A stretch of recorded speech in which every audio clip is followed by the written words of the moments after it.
예, 반갑습니다. 김호관입니다. 자, 시장이 좀 변동성이 조금 확대됐죠. 어제 파월 연설 이후에. 지난주에 제가 반도체가 중요한 그 저항 맥점 구간에 왔다라고 제가 말씀을 드렸습니다만은, 어제 그 파월 연설 내용, 발언 내용을 보게 되면 그거부터 제가 좀 말씀드리도록 할게요.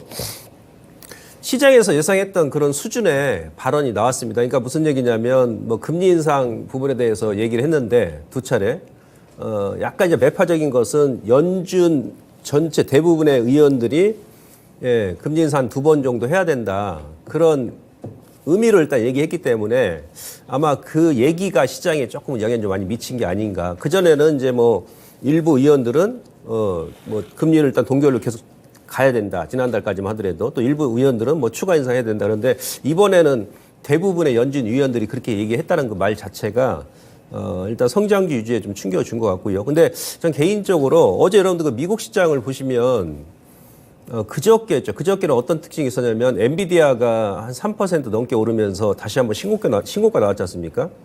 네, 근데 필라델피아 반도체 지수는 그저께는 마이너스였어요. 음봉이었다는 얘기죠. 그게 무슨 얘기냐면 보통 엔비디아가 이제 반도체 전체 필라델피아 지수를 끌고 올라가는데, 예, 그러면 이제 그 3% 올랐으면 원래 그 필라델피아 반도체 지수도 플러스 정도 마감해야 되는데 마이너스 마감했잖아요.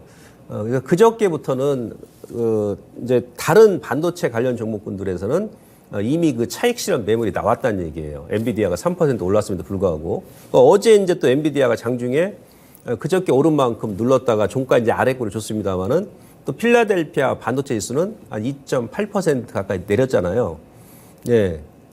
그것도 이제 마찬가지입니다. 뭐 AMD라든지 뭐 다른 그 대표 그 AI 관련 종목, 마블테크 같은 그런 종목군들은 이미 이제 지난주부터 기술적 조정을 지금 이미 받고 있다. 그러니까 엔비디아는 이제 대장이니까 원래 선발주는 맨 나중에 꺾이죠. 우리 같은 경우는 이제 하이닉스 일단 제가 진단해 드리도록 하겠습니다만은 하이닉스가 지금 대장이죠. 오늘 그 삼성전자는 어제 21선을 살짝 이탈했고 하이닉스는 아직 21선 이탈 안 했지 않습니까? 이제 그런 식으로 이해하시면 될 것 같고 금리 이제 2번 인상한다는 그 자체는 이미 시장에서 반영을 했어요, 사실은. 그러니까 어제 뭐 금리 인상하게 되면은 다우하고 뭐 널쉘 2000 지수도 같은 영향을 받죠. 아니면 뭐 중소형 개별주가 인상을 2번 더 한다는데 빠지더라도 그들 종목군들이 더 많이 빠지거든요. 지금까지 그래 왔습니다. 근데 어제 같은 경우는 여러분들 어제 그 미국 시장 마감 동향을 보시면 나스닥이 가장 많이 밀었죠. 그리고 널쉘 2000 지수하고 다우 지수 같은 경우는 그냥 평상시에 고점 돌파하고 나서 눌림목 조정 정도 나오는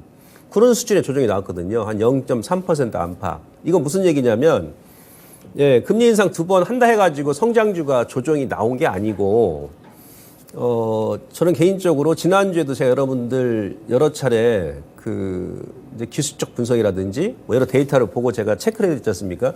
좀 막혀 있다 그랬어요. 장기적으로. 뭐 반도체 ETF 같은 경우도 장기 저항이고. 그래서 그게 약간 이제 빌미는 제공했습니다만은 어차피 한번 차익이 나올 수 있는 그런 구간이었더라. 이렇게 여러분들께서 이해를 하시면 될 것 같습니다. 자, 그래서 오늘은 제가 지난주에도 반도체 관련해서 말씀드렸습니다만은 이제 반도체도 좀 기다리시면 K 반도체 싸게 살 기회가 다가오고 있다. 어느 시점인지 제가 설명을 드리고요. 삼성전자 하이닉스 같은 경우는 제가 4월 달에 이 시간에 계속 이제 말씀드렸습니다만은 제 예상보다 좀 빨리 많이 치고 올라갔어요. 아마 이게 저는 이제 파생시장 영향도 있고 아울러서 또 이번 달은 2분기 말이면서 상반기 말이잖아요. 그러다 보니까 이제 뭐 펀드, 뭐 기관이나 외국인들, 뭐 리밸런싱 작업이 좀 많이 이루어지고 있습니다. 다음 주에는 변동성이 더 커지지 않겠나 싶습니다. 이제 펀드 수익률 제고 차원에서 원래 이제 매 분기 말 되면 특히 이제 2분기는 지금 현재 6월 달은 상반기 말 결산을 하기 때문에 끌어올릴 거는 상당히 막 끌어올려 버리고 그 다음에 이쪽 뭐 섹터에서 수익이 안 난다 그러면 인위적으로 뭐 손절한다든지 그러면서 더 빼버리죠. 그러면서 저가에 매수하고 또 이제 고가에 물량 넘겨주고 아마 이런 그 손바퀴 작업이 좀 이루어지기 때문에 그 영향이 좀 큰 게 아닌가 싶습니다. 미국도 마찬가지고요. 자, 그러면 먼저 이제 미국 시장 잠깐 보고 또 하나하나 좀 살펴보도록 하겠습니다. 자, 나스닥 대형 100지수죠, 이게. 예. 그 인덱스 차트 보시면 요 구간이 이따 제가 우리 코스닥 150 지수하고 비교를 이제 해드리도록 하겠습니다만은 기술적으로 여기가 이제 78.6입니다. 그러니까 마지막 이제 기술적 본다 그러면 피보나치 이제 마지막 저항 구간이라는 얘기죠. 여기서 조금 지금 지난주 후반부터 흔들렸던 거예요. 그동안 1월 달부터 뭐 쉼없이 계속 랠리가 나왔지 않습니까? 예. 그러니 위에 보조 지표 보시면 RSI도 지금 상당히 RSI 같은 경우는 이미 그 쌍봉이 나왔죠. 쌍봉이. 예? 쌍봉이. 이때도 보세요. 여기서 그러니까 이때가 가장 그 주가가 고점을 잃었을 때였는데 지수가 예, 2011년도 뭐 11월, 12월 그 정도 수준인데 현재 그 정도 보조 지표상으로 올라왔고요. 그다음에 하단에 그 MACD 같은 경우도 마찬가지입니다. 약간 지금 가열 국면에 이미 지난주부터 접어들었다는 얘기입니다. 그래서 여기서 앞서 말씀드린 대로 뭐 금리 인상도 금리 인상입니다만은 예, 그보다도 예, 차익 실현 매물이 좀 많이 나온 게 아닌가 이렇게 평가되고요. 그리고 지금 이 시장이 아주 그 애매모호합니다. 그러니까 무슨 얘기냐면 뭐 우리 시장 같은 경우도 지금 밸류에이션 측면으로 봐서는 아주 애매한 구간이다. 제가 지난 시간에도 그런 말 드렸었는데 그러니까 하반기를 놓고 보면 현재 코스피 2,600은 저평가 영역은 맞아요. 근데 좀 단기적으로 3분기 중반 8월 정도까지 단기적인 그 기간을 우리가 이제 놓고 본다라면 2,600은 고평가라는 얘기죠. 아주 애매모호한 그런 자리죠. 이럴 때는 이제 뭐 투트랙 전략을 하는 거죠. 왜? 하반기까지 간다라면은 이 지수대 이하로 누르면 저평가니까 분할 매수 주고, 분할 매수 받고, 중기 물량은. 단기적으로 보면 또 비싸니까 또 일부 물량은 단기적으로 좀 대응하는 이런 그 투트랙 전략을 제가 이제 말씀드린 거예요. 그 전부터. 좌우지간 지금 미국도 그렇다는 얘기예요. 미국도 지금 긍정과 부정 농자들이 지금 충돌하는 지점이에요. 무슨 얘기냐? 뭐 엔비디아 워낙에 독보적인 기업이기 때문에 성장성이 상당히 높고 하니까 예. 그 지금 시장에서는 목표 주가는 지난번에 $500까지 뭐 상향했습니다만은 더 간다는 얘기죠. 그리고 또 반대론자들은 지금 6개월 그러니까 6개월 내내 올랐고 반년 동안 거기다가 저점 대비해서 1월 저점 대비해 가지고 거의 200% 올랐거든요. 근데 이들 기업들이 시가총액이 낮은 것도 아니고 무슨 개별주도 아니고 예, 전 세계 시가총액 뭐 10위 안에 다 들어가는 기업들 아니겠습니까? 뭐 애플도 마찬가지고. 예, 그래서 뭐 아무리 성장성이 높다 하더라도 단기간에 너무 많이 올랐고, 그 다음에 지금 지난 시간에도 체크를 해드렸습니다만은 밸류에이션 측면으로 보더라도 IT 섹터 같은 경우가 5년, 10년 평균 펄을 지금 훨씬 앞질러 가고 있거든요. 지금 26배입니다. S&P 500 지수도 지금은 좀 비싼 구간이죠. PER 기준했을 때. 그러다 보니까 이제 서로 의견이 충돌이 나오는 거예요. 예. 거기다가 또 미국도 마찬가지죠. 지금 6월 말이기 때문에 상반기 말 이제 결산하기 전에 좀 끌어올릴 건 끌어올리고, 예, 더 패대기 쳐가지고 밑으로 그러니까 더 이상 안 빠질 종목도 눌러버리고, 뭐 그런 그 손바뀜 작업이 좀 이루어지는 게 아닌가 이렇게 판단이 됩니다. 그래서 기술적으로 지금 마지막 저항선에 왔기 때문에 이것을 뭐 다음 주에 다시 한번 돌파시킬지는 모르겠습니다만 돌파하더라도 제가 다시 누릅니다. 예. 그럴 가능성이 높고요. 자, 그 다음 그림 보시면, 원래 이것은 이제 뉴욕 증시 자사주 매입 그 ETF거든요. 예. 보통 이제 애플이라든지, 최근에 빅테크가 1월 달부터 6개월 동안 계속 올라왔잖아요. 예. 그러면, 애플 같은 경우도 지금 현재 그 현금 보유액만 거의 한 200조 원이 넘을 겁니다. 뭐, 우리 삼성전자 같은 경우도 한 100조 원 이상 되고, 예. 그래서 보통 보면은 그 전에 이제 트럼프 정부 때는 법인세를 많이 이제 인하를 해줬기 때문에 그 법인세 인하한 금액 가지고 이제 정부에서는 일자리를 더 늘려라, 투자를 많이 해서 이런 차원에서 이제 법인세 인하를 해주는데 근데 뭐 실질적으로 그렇지 않죠. 기업들 입장에서는. 예. 뭐 우리나라 뭐 기업도 그렇습니다만은 보통 자사주 매입을 특히 미국 기업들은 많이 합니다. 그래서 보통 이 자사주 매입 ETF 차트하고 그다음에 뭐 빅테크 현금 보유 비중이 많은 기업들은 동일하게 움직이거든요. 동일하게. 근데 지금 그림 보시면 올해 그러니까 1월 달 같은 경우는 뭐 애플이며 빅테크 관련 기업들 자사주 매입을 좀 많이 한 것 같아요. 그때는 저점이었으니까. 그죠? 예. 그 이후에는 오히려 이제 자사주 매입 안 했어요. 만약에 애플이라든지 뭐 다른 빅테크 관련 기업들이 자사주 매입을 했다 그러면 현재 주가는 아까 보여드렸듯이 최고점에 오른쪽 어깨까지 올라왔지 않습니까? 근데 자사주 매입 ETF는 지금 그 자리에 머물고 있죠. 오히려 최근에 이제 바닥권 살짝 탈피한 것은 뭐냐면 최근에 널셀 2000 지수가 바닥권에서 탈피하고 좀 올라왔잖아요. 그죠? 예. 그러다 보니까 아마 그들 기업들이, 소위 말하면 미국의 중소형 기업들이 실적 좋고 뭐 해서 문제 없는데 자금의 쏠림 현상이 빅테크로 이어지면서 못 올랐던 그런 기업들이 오히려 자사주 매입을 좀 하고 있는 게 아닌가. 오히려 지금 빅테크 관련 기업들은 이번에 아마 3월달 이후부터는 자사주 매입한 게 없습니다. 그럼 뭐 때문에 이렇게 올랐을까? 물론 이제 뭐 실적이 좋아지고 3월달에 지역은행 문제가 불거지면서 사람들이 이제 불안하니까 안 그래도 금리 막 올리는 구간에서 이쪽으로 이제 막말로 빅테크는 실적이 안 좋다더라도 금리 인상 구간에서 현금 보유 비중이 많으니까 어찌 보면 이제 안전자산 역할을 한 거예요. 시장 내에서. 그러면서 자금의 쏠림 현상이 나오면서 올라간 부분도 많이 있죠. 물론 이제 성장성도 있고 뭐 실적도 좋았습니다만 근데 아무리 성장성이 좋다 할지라도 우리가 그 4월 달에도 그런 경험했지 않습니까? 4월 중순까지 그러니까 3월 초 중순부터 2차 전지가 4월 중순에 고점이 나왔습니다. 4월 19일 날 코스닥 지수가 고점이 나왔기 때문에 한 달 반 정도 짧으면 한 달 정도 랠리가 나왔는데 그때까지만 조정 나오기 전까지만 하더라도 뭐 수주가 뭐 몇 수십 조다 뭐 몇 조다 뭐 하면서 막말로 뭐 하늘에 별이라 딸 것처럼 막 그러고 올라갔지 않습니까? 근데 좀 지나고 나니까 너무 또 이제 주가가 앞서 나갔기 때문에 실적 대비해가지고 다시 한번 조정이 나오잖아요. 지금은 이제 뭐 대표 기업들만 선발전이 움직이고. 저는 지금 이거 반도체하고 IT 섹터도 아마 그렇게 봅니다. 물론 AI 그 성장성이 상당히 지금 높죠. 내년, 내후년 계속 이제 반도체 우상향으로 갈 텐데, 2차 전지처럼 요번에 그 랠리는 약간 좀 과도한 게 아닌가. 저는 그렇게 생각합니다. 저도 뭐 4월 달에 이제 뭐 반도체 계속 제가 이 자리에서 여러분들께 저점에 추천했습니다만은 제 생각보다 좀 빠르게 움직였다는 얘기죠. 빠르게. 그런 구간이에요.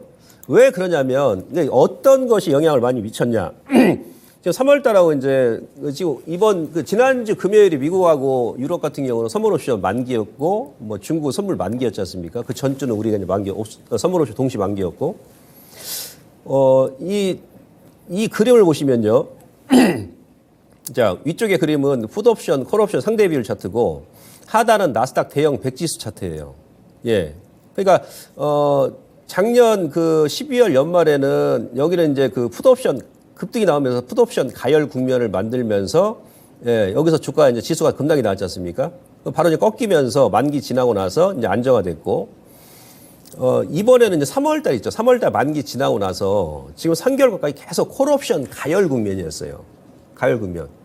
물론 뭐 실적도 괜찮게 나왔고 뭐 성장성도 담보하고 있습니다만은 단기간에 그 이유만 가지고 단기가 너무 빨리 올랐다는 얘기죠. 그것만 가지고 설명은 될 수가 없어요. 그렇다고 해가지고 아까 제가 자사주 매입 ETF 차트도 같이 보여드렸습니다만은 그렇다고 빅테크 관련 기업들이 자사주 매입을 많이 한 것도 아니고 특히나 이제 바이든 정부 들어서는 법인세를 또 지금 올렸잖아요. 아마도 그 파생시장 영향이 많은 영향을 미치지 않았나. 특히 이제 빅테크 강세 주가를 많이 끌어올린 게 아닌가. 그래서 지난주에 미국이 금요일 날 선물 옵션 동시 만기가 끝나고 나서 이번 주에 뭔가 변화가 좀 나오잖아요. 만기 끝나고 나니까. 그죠? 어제 뭐 FOMC 파월의 발언도 있었습니다만은 근데 그 부분은 앞서도 저도 알고 있었거든요. 금리 2번 인상할 것이다. 인상한다 얘기할 것이다. 왜 그래요? 캐나다 중앙은행하고 그다음에 호주 중앙은행이 기습적으로 금리 인상했잖아요. 지난번에. 그럼 보통 캐나다 중앙은행이 연준보다 좀 먼저 앞서서 움직인다고 제가 그랬죠. 통상적으로 캐나다 중앙은행이 금리 인상하게 되면 아마 6월 달에 연준 저는 인상하려고 생각했는데 왜 인상 안 했냐면 국채 발행을 해야 되지 않습니까? 연말까지 1조 4천억 달러. 제가 지난 시간에 공부했죠. 지금 현재 미국 재무부의 금고가 현금이 지금 한 300억 달러 미만이죠. 국채 발행을 해가지고 올 연말까지 6천억 달러를 근거에 채워놔야 되거든. 근데 지금 서서히 이제 국채 발행하는데 6월 달에 금리 인상 또 0.2 해버리면 국채 1조 4천억 달러를 발행하게 되면 연준에서 금리를 0.35%포인트 인상하는 효과가 나온답니다. 무슨 얘기냐면 시장의 유동성을 흡수해버린다는 얘기죠. 유동성이 감소한다는 얘기죠. 그런 와중에 6월 달에 또 금리를 인상해버리면 그죠? 시장이 좀 더 충격을 받겠죠. 그래서 아마 이제 7월 달 금리 인상 얘기 나온 게 아니냐. 그래서 이미 다 알고 있던 내용이었습니다. 그래서 제가 봐서는 아마 이 옵션 만기가 선물 옵션 동시 만기가 끝나고 나서 그동안 콜옵션 계속 가열 국면을 만들면서 대형주주를 끌어올렸는데, 예, 지난주 끝나고 나서 이번 주 변화가 나왔다는 얘기는 아마 이번 달, 그러니까 다음 주까지 좀 더 올릴지는 모르겠는데, 이번 달 지나고 나면 아마 시장에 큰 변화가 나올 것 같아요, 저는 이제. 왜? 다음 달 7월 달부터 하반기 장세지 않습니까? 예. 그래서 아마 이런 영향이 컸기 때문에 이것도 이제 반대로 얘기하면 무슨 얘기입니까? 예, 콜옵션 가격 국면에서 파생 상품 영향에 의해서 주가가 이제 올렸다 그러면 반대로 이제 빠질 때는 빅테크 쪽에서 엄청난 변동성이 많이 이들 기업들로 인해서 변동성이 많이 확대될 가능성이 높다는 얘기죠. 예, 그래서 이 부분도 우리가 염두하고 이후에는 좀 시장을 접근해야 된다. 그리고 통상적으로 지금 반도체 같은 경우 이따 제가 말씀드리겠습니다만 우리가 아까 2차 전지도 그랬죠. 보통 주가 이렇게 랠리가 나오면 단기간에 이제 주가가 많이 위쪽으로 싸버리면요. 예? 싸버리면 한 달에서 조금 선발주는 한 달 반 정도? 예. 좀 길다 그러면 한 2달 정도. 그 정도 단기간에 급등이 나온다 그러면 기간적으로도 이제 조정이 나올 가능성이 상당히 높습니다. 지금 반도체도 한 2달 정도 되지 않습니까? 5월부터 지금 6월까지 끌어올렸으니까. 예. 그리고 오늘도 보세요, 여러분들 지금. 오늘 장중에 보면 거래 대금도 안 나오죠? 전일 대비해서 코스닥 같은 경우는 뭐 한 10분의 1밖에 안 나와요. 그죠? 그래서 외국인들 그 선물 매수 매도 가지고 영끌 매수 해버립니다. 막 4월 달부터 외인들이. 그러니까 웹더도 현상. 예. 파생 상품이 선물이 현물 시장을 흔들어 버리죠. 꼬리가 머리를 흔들듯이. 예. 오늘도 지금 그러지 않습니까? 오늘도. 아무 의미가 없습니다. 오늘 같은 장면. 선물 매수하면서 삼성전자, 그리고 이제 미리 빠졌던 LG 에너지 솔루션, 이 두 기업 가지고 지수만 지금 방어하지 않습니까? 예. 이런 게 아마 그러니까 이번 달 말까지, 다음 주까지, 연장될 가능성이 높다. 이렇게 볼 수 있겠고요. 정리를 하게 되면, 그러니까 6월 달은, 예, 분기 말이고, 반기 말이잖아요. 그죠? 예. 그래서 아마 리밸런싱 작업이 계속 이제 활발하게 다음 주까지 이루어질 것이고, 그러니까 이번 달에, 내 기업이 무슨 악재난 것도 없고, 뭐 개별주든 뭐 중대형주든 간에, 예, 그런데 갑자기 확 밀어. 시장 변동성에 의해서, 그들 종목들은 이런 현상, 파생 상품 영향이 좀 많이 있을 수 있다는 얘기입니다. 예, 그동안 이제 콜옵션 강세가 3개월 동안 지속됐는데, 요게 이제 소멸된다 그러면, 빅테크 관련 종목군들이, 예, 그동안 계속 오르면서, 가열 국면이 이제 해소된다. 다음 달부터 그러면, 이쪽에서 변동성이 확대되면 전체 시장을 막 흔들어 댈 가능성이 높기 때문에 여러분들께서 좀 더 시장을 좀 보수적으로 접근하는 게 좋다. 이렇게 말씀드릴 수 있겠고요. 미국의 빅테크 가지고 여기서 제한적으로 올라간다 그러면 뭐 우리 시장 반도체 관련 종목군들도 일단 기간적으로 한 2달 정도 올랐지 않습니까? 그죠? 예, 그러면 이번 달까지는 일단 버틴다 하더라도 7월부터는 조금 이제 더 조정이 나오고 다른 쪽에 이제 종목군들이 좀 움직이지 않겠나 이렇게 판단이 됩니다. 지금 현재 빅테크 관련 종목군들은요 1월 달에 아까 엔비디아 같은 경우도 저점 대비해서 지금 200% 올랐잖아요. 6개월 동안. 그때는 제가 연초에는 그랬지 않습니까? 그때는 굶주린 늑대였어요. 표현을 하자라면.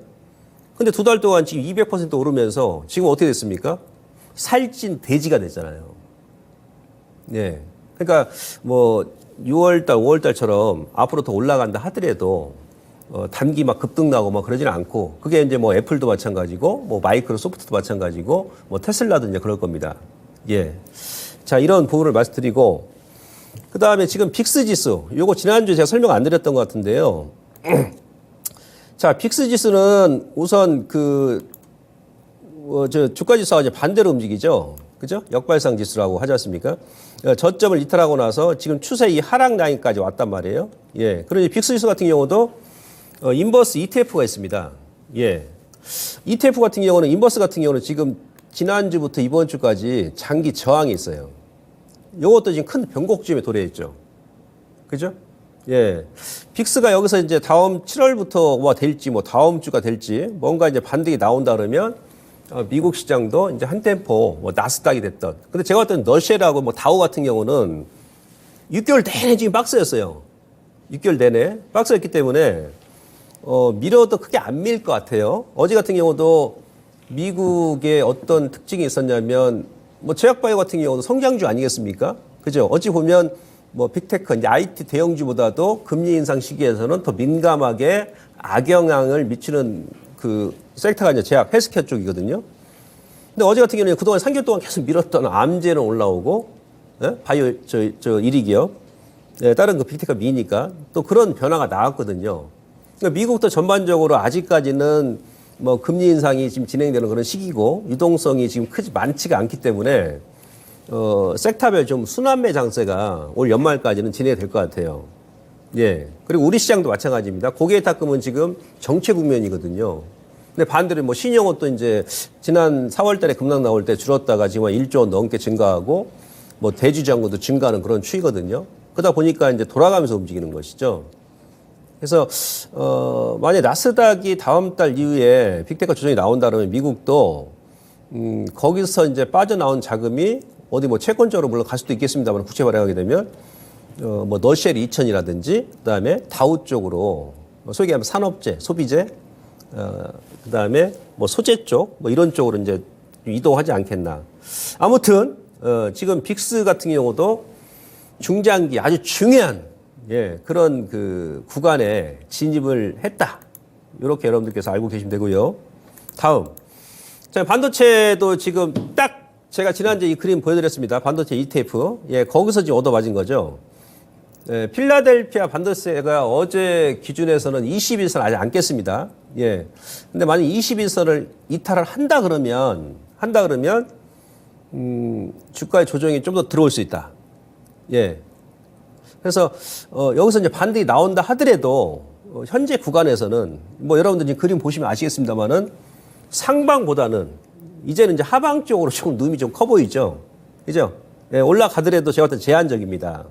그래서, 반도체 관련 기업들도, 여러분들께서 신규로 뭐 지난달까지, 아니 이번 달까지 매수 못 하신 분들은 4월 달에 제가 그랬듯이요. 2차 전지. 좀 기다리시면, 여러분들께서 원하는 그런 가격대로 다시 한번 싸게 주는 기회가 7월달 이후에 올 겁니다. 그래서 이런 부분은 제가 설명드리기 위해서 다시 한번 제가 그림을 가져왔고요. 다음. 자, 삼성전자, 하이닉스 언제 우리가 이제 매수를 할 것이냐. 예? 예. 자, 지난 시간에 제가 이제 이 그림 보여드렸지 않습니까? 삼전 같은 경우, 이게 지금 달러 환산 차트로 보더라도 마찬가지예요. 지금은, 자, 외국인들이 우리나라 같은 경우도 아무리 좋은 기업도 통상적으로 뭐 지분율을 뭐 50%, 60% 이상 확대하지 않습니다. 뭐 은행 업종 같은 경우는 좀 그렇습니다만은 뭐 다른 뭐 IT라든지 다른 섹터 같은 게 마찬가지예요. 삼전 같은 경우도 지난 그 5월 말 기준했을 때 6월 중순까지 지금 한 50, 한 2, 3%. 뭐 하이닉스도 마찬가지죠. 예. 그 외국인들 입장에서는 삼전하고 하이닉스도 상반기에 이제 매수를 할 만큼 했어요, 사실은. 예? 예. 지분 비율도 그렇고요. 그리고 삼성전자 같은 경우는 연초 대비 1월 달 저점 대비해가지고 예, 30% 올랐잖아요, 30%. 30% 올랐는데 딱 이 30% 오른 자리가 정확히 피보나치 61.8 저항 구간이고 그 다음에 상단 추세 저항 구간입니다. 그러니까 이제 외인들 입장에서도 지금은 약간 부담되는 가격대예요.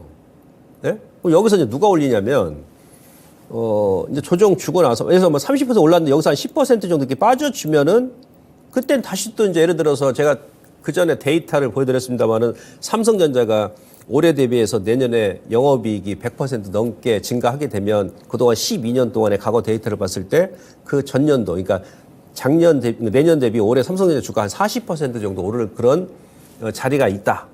예. 근데 지금 이미 30% 올랐기 때문에 과거 데이터를 보게 되면 앞으로 올라가 봐 10%거든요. 재미가 없잖아요. 그죠?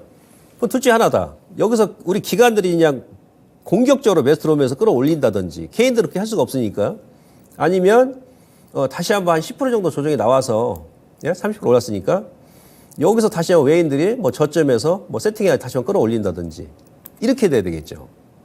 그죠? 근데 제가 앞서 서두에 지난주에도 그랬었고 미국의 빅테크 필라델피아 반도체 지수가 만약에 조정이 나온다 그러면 당연히 삼전하고 하이닉스 조정이 나오겠죠. 예, 그래서 이제 7월 때까지 좀 기다려 보시라는 얘기고 차트를 잠깐 보시면 삼성전자 자 삼성전자가 지금 이제 약간 이제 원래 그 주도주라는 건 뭡니까? 주도주라는 것은 시장보다 항상 강한 종목. 예? 그러니까 무슨 얘기냐? 그러니까 어저께 그저께요. 어저께 그저께 어제죠, 어제. 어제 이제 코스피 기준 했을 때요. 코스피 기준 했을 때. 자, 코스피는 거래소는 어제 21선을 음봉으로 이탈해 버렸죠. 21선을. 예? 예, 이탈했습니다. 예, 그러면서 이제 어제 이제 삼성전자가 21선을 살짝 이탈했어요, 같이. 그죠? 그래서 오늘 다시 삼전이 이제 21선 이탈하고 살리는데, 그동안 시장을 주도했던 종목 중에 21선, 그러니까 주도주들이 21선을 이탈한다 그러면 우선은 단기적으로 간망이에요. 지금까지, 지난주까지 종합지수 2600을 끌어올린 주역이 삼성전자 하이닉스인데 어저께 코스피가 21선을, 왜 21선 세력선이라 그러니까 21선을 이탈했는데 삼전이 살짝 이탈했네? 오늘도 이제 반등이 나오는데 또 윗골에 나와요? 예. 그러면, 이거 주도주가 힘이 좀 약해지는 거 아닌가? 이렇게 이제 우리가 의심을 해봐야 돼요. 그래서 삼전 같은 경우는 기술적으로 많이 조정이 나온다 그러면 항상 원래 그 대부분이 패턴이요. 이 중대형주 같은 경우는 이 고점을 이렇게 돌파하고 나면 한 차례 이렇게 눌림목을 줍니다. 돌파하고 나서 특히 이제 중대형주는 몸이 무거우니까 돌파하고 나서 한번 예, 직전 고점 돌파하고 나서 한번 이렇게 조정을 한번 줍니다. 그러면서 직전 고점 돌파한 이 구간을 안 깨면 여기서 다시 이게 N자로 올라가는 거죠. 여기서 눌림 주고 N자로. 그죠? 그러니까 금액적으로 보게 되면은 직전 고점 얼마입니까? 68,000원, 뭐 67,000원. 뭐 그 정도 되겠죠. 예? 예. 그 정도 되고 그러니까 이 기업이 이제 FM적인 패턴입니다. 마이크론 테크놀로지. 예, 미국의 디램 3위 업체죠. 자, 마이크론 테크놀로지가 여기서 장기 박스권 이렇게 만들었잖아요. 작년부터 거의 한 1년 가까이. 그죠? 작년 7월 달 이 구간이네요. 여기서 급락 나오고 나서 작년 6월 달에 예. 그러면서 요때 이제 마이크론 테크놀로지가 돌파를 했습니다. 돌파하고 나서 지금 현재 눌림을 주지 않았습니까? 눌림 주는데 이 직전 고점, 그러니까 거의 1년 동안 저항으로 작용했던 이 직전 고점을 예, 건드리고 여기서 반등 나오고 지금 현재 다시 한번 또 이제 쌍바닥으로 눌림 주지 않습니까?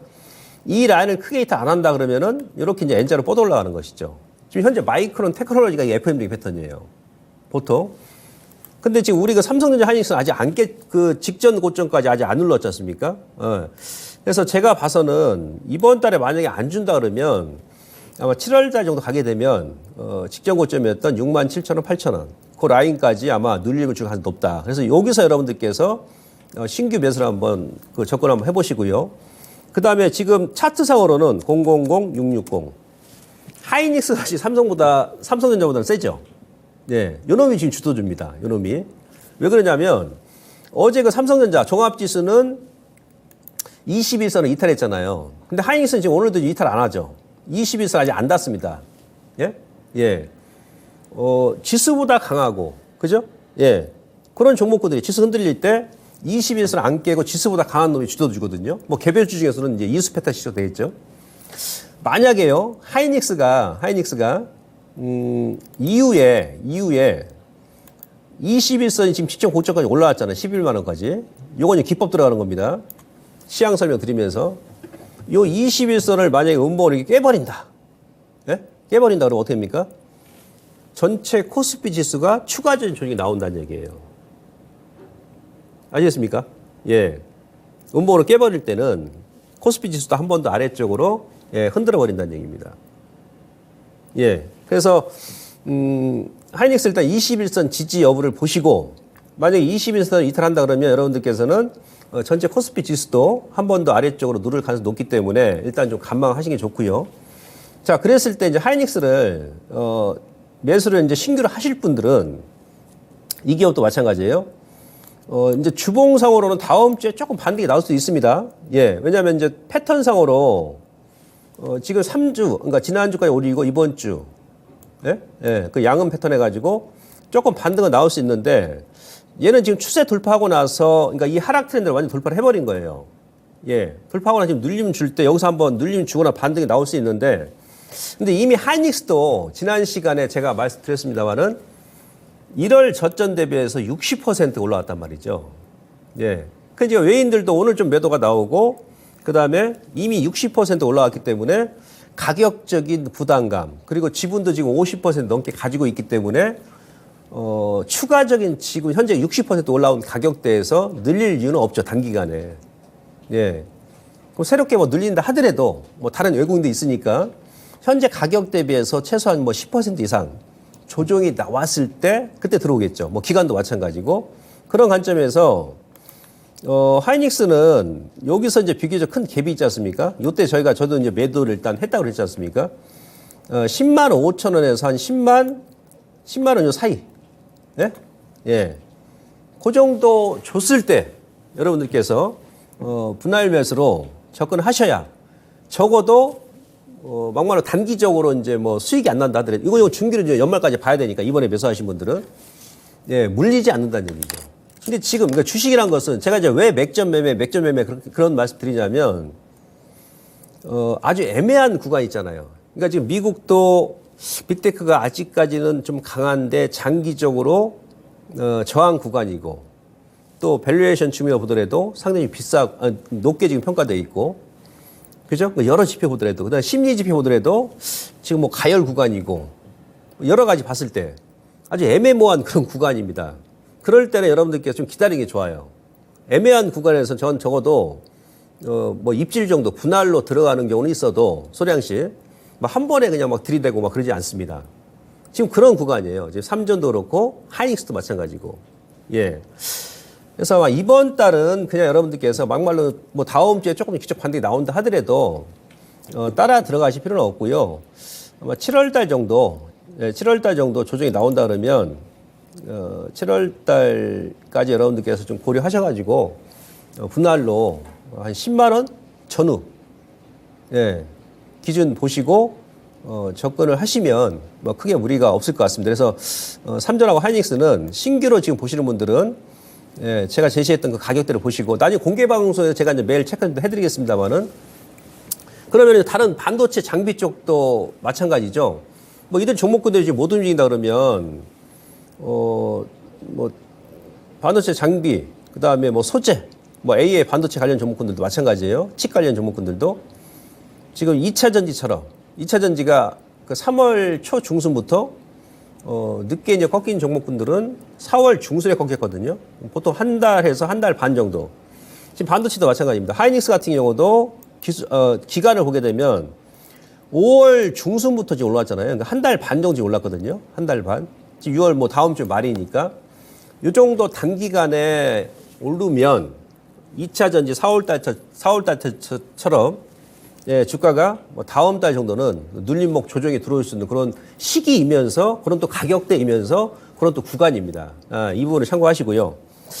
자, 다음 그림 보도록 하겠습니다.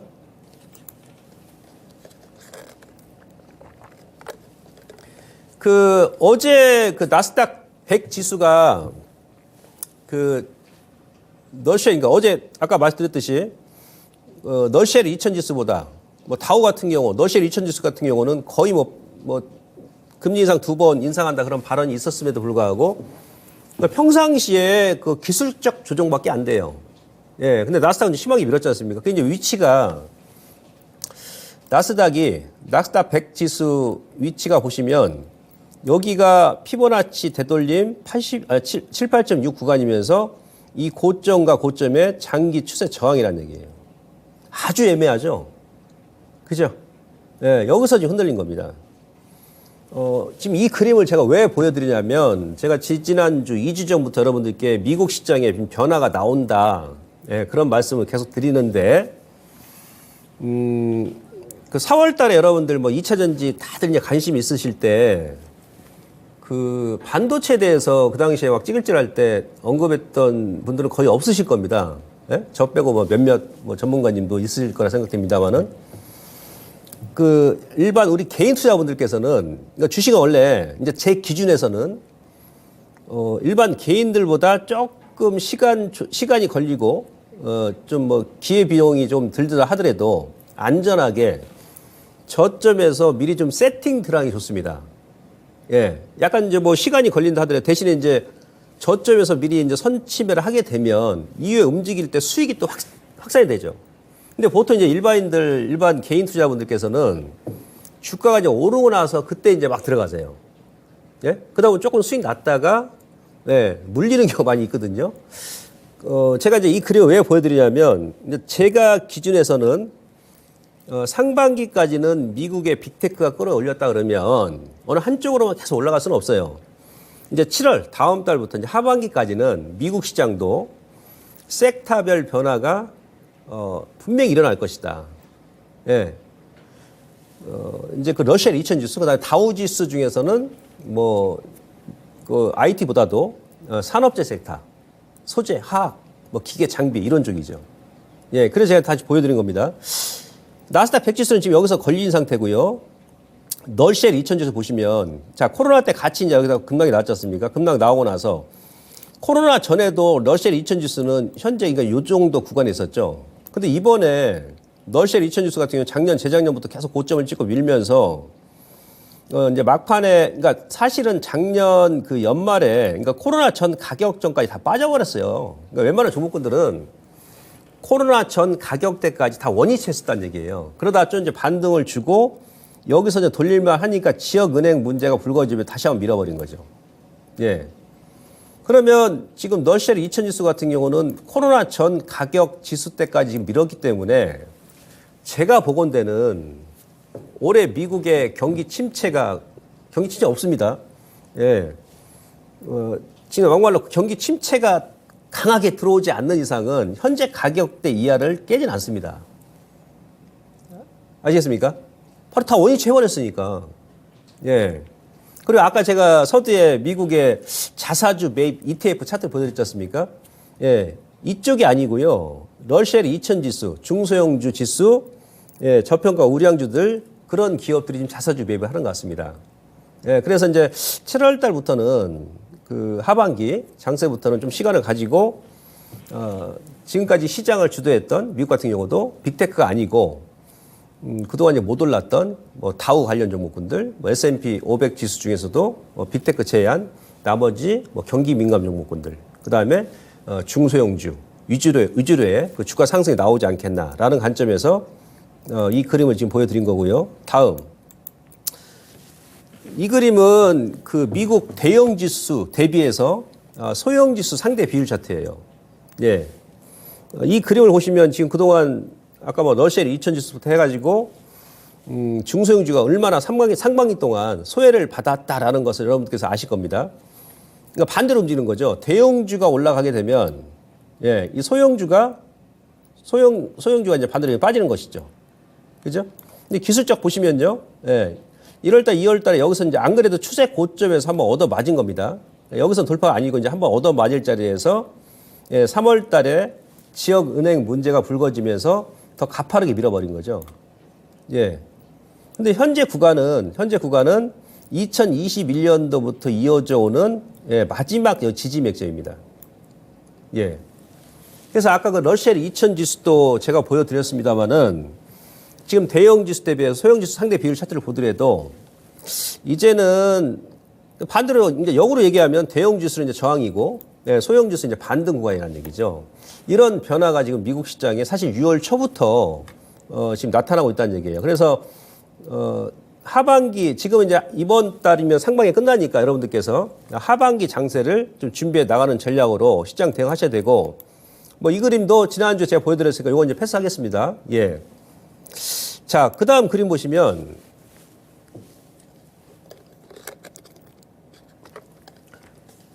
자, 이거는 이제 코스닥 우리 그 150 지수입니다. 예. 예, 150 지수고 그다음에 나스닥 100 대형 지수. 그다음에 대만의 가권 지수. 이렇게 제가 이제 같이 비교를 해 봤어요. 이 공통점이 뭡니까?